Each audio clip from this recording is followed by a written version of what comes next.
If you're planning to get EU citizenship in 2026 or beyond, you need to know that almost everything has changed. The golden passport era is officially over in Europe, and the citizenship shopping model, it's practically dead. In this video, I'm going to walk you through exactly what you need to consider when building your EU citizenship strategy for 2026 and beyond. I'll give you the honest truth about what's changed, what still works, and what you need to plan for if you're serious about making this happen. But before you think, well, what's the point? Let me remind you why EU citizenship is still one of the most valuable assets that you can acquire. EU citizenship remains one of the most powerful citizenships in the world. And just to clarify upfront, when I say EU citizenship, I'm referring to the status that you gain when you become a national of any EU member state. So it's not a standalone citizenship, but it's something that comes with your national citizenship. For example, if you're French, Portuguese, German, or Irish. But the rights it grants you are something extraordinary. So first off, you get freedom of movement, which is the real deal. That means you can live, work, study, and retire in 27 EU countries, along with Norway, Iceland, Liechtenstein, and Switzerland. You don't need a visa, you don't need a work permit, and you don't have any sponsorship requirements. So basically, you can relocate your entire life across 31 countries with almost zero bureaucratic friction. You also get political rights, which mean you can vote in your country of citizenship and in European Parliament elections. You can also vote and run for office in local and municipal elections in any EU country where you live, giving you a say in shaping a 450 plus million person economic bloc. What's more, global protection means consular assistance from any EU member state's embassy when you're abroad, especially in cases where your own country has got no representation.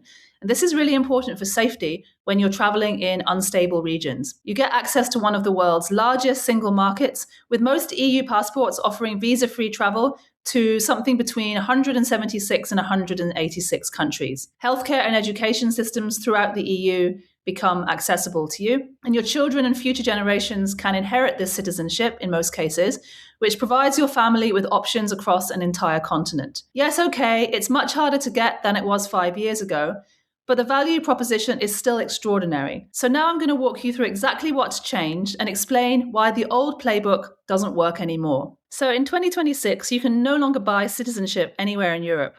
Genuine integration is now the essential factor practically everywhere. So Malta was the last citizenship-by-investment program, and that was abolished in July 2025 after the European Court of Justice ruled that it violated EU law. Spain cancelled its golden visa program in April 2025, and Cyprus ended its own program way before that, back in 2020, after several corruption scandals. So no EU country offers direct citizenship by investment in 2026. But there is one exception, and that's Portugal's golden visa. This is now the only EU residency by investment program that offers a realistic path to citizenship without full-time residency. And note that I say a path to citizenship, not immediate citizenship. So the Portugal Golden Visa requires only around 35 days of physical presence over the 5 years before you become eligible to apply for citizenship. That's 7 days in year one and 14 days per 2-year period after that. And once again, this is a path to citizenship, which isn't guaranteed, and it's not instant by any means. More than that, there are still a few more major caveats that we need to talk about. So in the vast majority of EU cases now, you must plan for physical relocation and making that country that your genuine centre of life. And if you've been watching this space, then you may have heard that there's been quite a lot of drama with Portugal in 2025. Let me jump in quickly and break down exactly where things stand with that right now. So a couple of years ago, Portugal was the golden child of Europe for second citizenship, but now it's become a lot more uncertain and a little bit complicated. So as of February 2026, when I'm making this video, the original 5-year citizenship timeline is still in effect. The Constitutional Court struck down the proposed changes in December 2025, and then the president vetoed the entire reform in that same month. But now Parliament is revising the law, and they will likely try again to double the timeline to 10 years. That timeline itself was not ruled unconstitutional, but several other provisions in the bill were. There are also processing delays at IMA, the Immigration Agency of Portugal, which are averaging 12 to 18 months right now, and some older cases are taking 2 to 3+ years. And this is just to get a residency permit. Government promises to clear backlogs have been met with a certain level of skepticism from lawyers. So if you're going down the golden visa route in Portugal, keep in mind that your investment options changed in 2023 when the government removed direct real estate investment from the program. Now you're looking at a minimum of 500,000 euros in qualifying investment funds, which is currently the most popular and cleanest option. Or you could do 500,000 euros in scientific research or company creation, or a slightly cheaper option, well, a half price one, which is 250,000 euros in cultural heritage donations. Keep in mind that's a donation, not an investment. So even under the current 5-year rules, which are still standing, you should expect something like 8 to 10 years in total when you factor in these processing delays.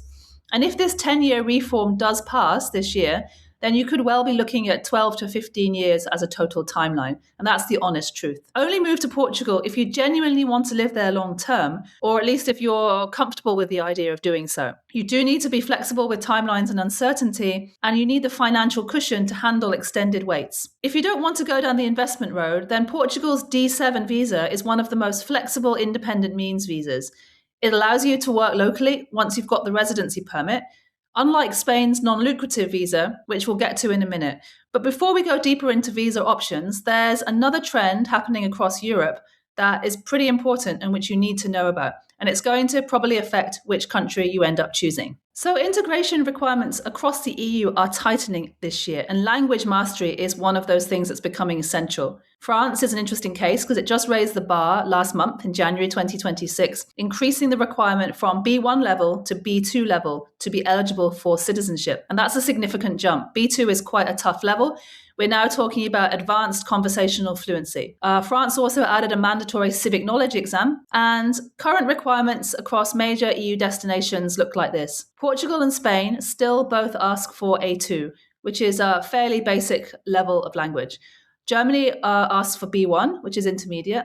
France is now B2, and Denmark is also B2, and Poland is planning to introduce a B2 requirement in the near future. So it's definitely getting harder. My advice on this front is that you should factor in language difficulty when you're choosing your second citizenship destination. You should start learning some of the language before you move. And this should be part of your strategy from day one, rather than something you cram for right before your citizenship application. And if you're a native English speaker, there's something important that you need to be aware of. And I'm speaking from my own experience here. So many EU countries are full of locals who speak really excellent English, especially in countries like the Netherlands, Portugal, Sweden, and Germany, for example. In these cases, you'll often find that when you try to practice the local language, people tend to switch into English because they want to be helpful or to practice their own English skills. And this might feel, like a comfortable situation for you, but if you're aiming for citizenship, beware, because it will actively prevent you from learning and mastering the language. So you need to set up a strategy for dealing with this. Something I do is politely insist on continuing in the local language, explaining that I'm learning, and to get up to a level where you're confident doing that, you should find language exchange partners who can help you practice, or pay for online conversation tutors on handy platforms like Preply or italki, and I'll drop some of those links in the description. You could also look at joining local clubs or activities where English is not the default. This takes a bit of confidence, but it can really help to skyrocket your language comprehension ability. So it's not really just about passing a test anymore, it's more about showing genuine integration. And unfortunately, it's tough to integrate properly if all these people around you keep switching to English. So if you're British, there's actually one country where the language requirements are much simpler. In fact, there aren't any for you. And honestly, this might be your best EU second citizenship option by far. So if you're British, Ireland remains your single best option for getting back your EU citizenship. And it's not even close to any of the others. There's something called the Common Travel Area Rights, which predates Brexit. Because of this agreement, British nationals can move to Ireland with zero visa requirements, and it also works in the opposite direction. You can live, work, study, and access all services without any immigration process whatsoever. And then after being a resident in Ireland for a minimum of 5 years, you can apply for Irish citizenship. And the exact requirements here are 5 years in the last 9 years, with one continuous year before your application. So in that last year, you should aim not to leave the country for more than, a couple of weeks at a time. There's also no language test required. And Ireland is one of only, I think it's 3 EU countries now that don't have one. I think that's Ireland, Malta, and possibly Sweden, but maybe Sweden has changed it. You also need to meet the good character requirement for Irish citizenship, and the processing takes 12 to 19 months. At present. So you get full EU citizenship through the easiest possible route for British citizens, and there's no ancestry required, although if you do have Irish ancestry, then that could be an even faster route that you should definitely explore. And Ireland allows dual citizenship, and so does the UK. So if you're a UK national and you want to get your EU citizenship back, you should seriously evaluate Ireland first before looking elsewhere. But what if you're not British? What if you work remotely or you have a source of passive income? In that case, let me show you what other options are available to you. So if you can support yourself financially, you have quite a lot of options available across the EU. But you do need to understand which of these visas lead to citizenship and which don't. So many EU countries now offer digital nomad visas as well. I think at least 13 member states have now got dedicated programs. Portugal has the D8, Spain has its digital nomad visa, and I believe Greece, Croatia, Italy, Malta, and a couple of others also have them. And these are typically residency permits that allow you to work remotely for non-EU companies. The important thing to understand here is whether these count towards citizenship. Now, Portugal's D8 and Spain's digital nomad visa are both very popular, and they both count towards citizenship residency requirements. Greece's digital nomad visa also leads to eligibility for permanent residency after 5 years and the potential to apply for citizenship after 7 if you meet the other requirements like language. But others like Estonia and Croatia don't lead to permanent residency at all. Portugal's D8, that's its equivalent of a digital nomad visa, currently requires 4 times the current minimum wage, which is €920 a month for a single applicant. So that's significantly higher than many other options. And Spain's digital nomad visa needs around €3,000 per month, which is calculated as 200% of the Spanish national minimum wage. So it's a little bit lower than Portugal. And both of these are good because they count towards citizenship timelines. But what if you're not a remote worker, but you do have a form of passive income, which could be from pensions, dividends, rental income, for example? If this is your case, then you're looking at a different set of visas altogether. So Portugal covers this with its D7 visa, which is for all kinds of passive income that I just mentioned.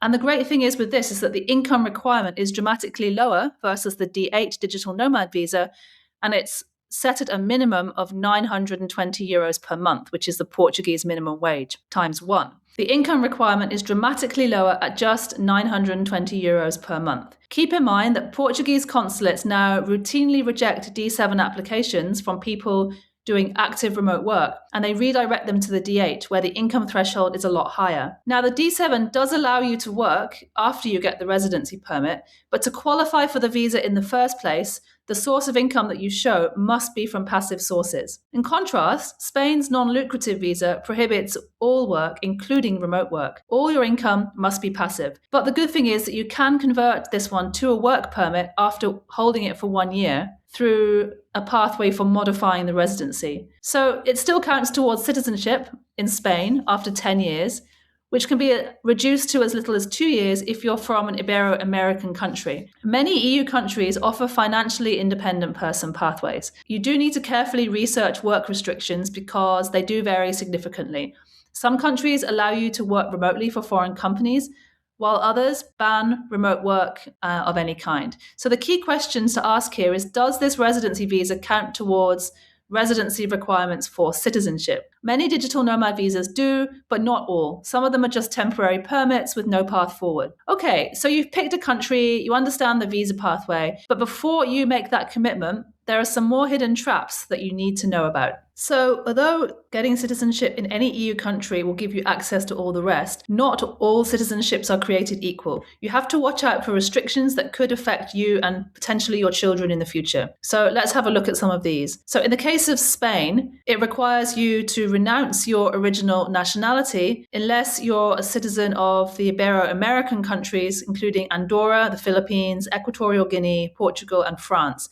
Now, France was added to this list in 2022. So in practice, this is typically not enforced often, and many countries like the US, UK, and Canada don't recognize forced renunciations, but it is officially required, so it is something to keep in the forefront if you're looking at Spain for a citizenship option. In the Netherlands, they generally prohibit dual citizenship, except if you're the spouse of a Dutch citizen or if you're someone from a country that doesn't allow renunciation, if you're a child, or several other specific exceptions. And this is more strictly enforced than Spain's. Also keep in mind that 10 EU countries now have compulsory military service. We've got Austria, that's had it for a long time. Croatia reintroduced it in 2026. Cyprus, Denmark, Estonia, Finland, Greece, Lithuania, Latvia, and Sweden. And even if this doesn't affect you, it may affect your children if they naturalize through you in the future. So if you're planning to have kids or you already have young children, then this is something you need to research before making a move. Also, keep in mind, does the country allow dual citizenship for your specific situation?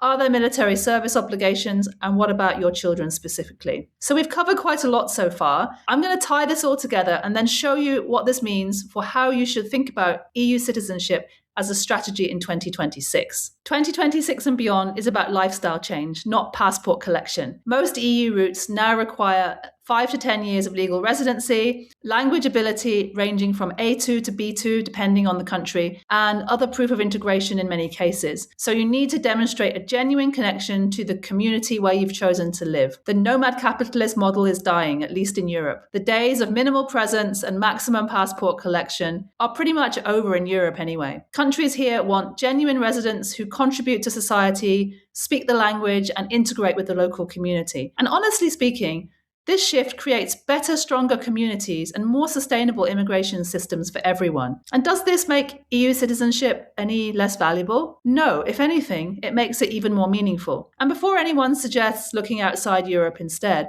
remember that one EU country's passport gives you the right to live, work, settle, and retire in 31 countries. There's no other citizenship in the world at this moment that offers that extensive level of freedom of movement. You're building a real life in a country that you've actively chosen, one that fits your identity and values, rather than just accepting the default situation of where you happen to be born. And that's a privilege, and it's something worth working for. It does require genuine commitment. EU citizenship is still incredibly valuable, but the rules have fundamentally changed, and genuine integration is now essential across the board. Portugal's timeline remains uncertain, with potential reforms ahead. I've actually got a video about that you can check out here. Language requirements are getting stricter in many countries, and dual citizenship rules vary significantly depending on where you choose. For British nationals specifically, Ireland remains the clearest and most straightforward path. And whatever country you're considering, you need to plan to establish real residency, not the paper version. This is about making a life decision, not executing a quick transaction. So choose a country you'd actually want to live in for the long term. Start learning the language now before you even move. And once you're there, aim to build genuine connections with the local community. If you're serious about building your EU citizenship strategy and you want a framework from someone who's done it to help you navigate all these complexities, from choosing the right country to understanding the different timelines, language requirements, dual citizenship rules, and those sneaky hidden factors like military service, I'm in the process of creating the EU Citizenship Decision Framework. This is a tool that will walk you through making the right decision for your specific situation and goals, complete with up-to-date information on processing times, realistic timelines, and all the other factors that most people overlook until it's too late and they've wasted time and money. The link to that is in the description, where you can join the waitlist to get special pricing on this complete roadmap for your path to EU citizenship. Thanks so much for watching, and I'll see you in the next one.